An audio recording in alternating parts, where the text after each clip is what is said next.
Hi, I'm Rachel Segalman. I'm the Edward Kramer Chair of Chemical Engineering and Materials at UC Santa Barbara.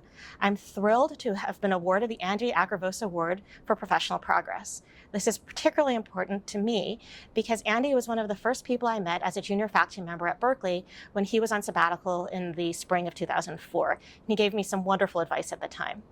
I'll be presenting the award lecture on November 7th at the AIChE meeting in Orlando, Florida. I'll be focusing on my group's work to design the structure of polymeric molecules in order to change the thermodynamics, the interactions the molecules have with each other, and therefore the structure across many length scales. And this affects properties that are really important for applications ranging from the purification of water to the storage of energy in batteries towards polymer upcycling and recycling. You can find out more about my lecture, as well as the rest of the really exciting annual meeting program at aiche.org.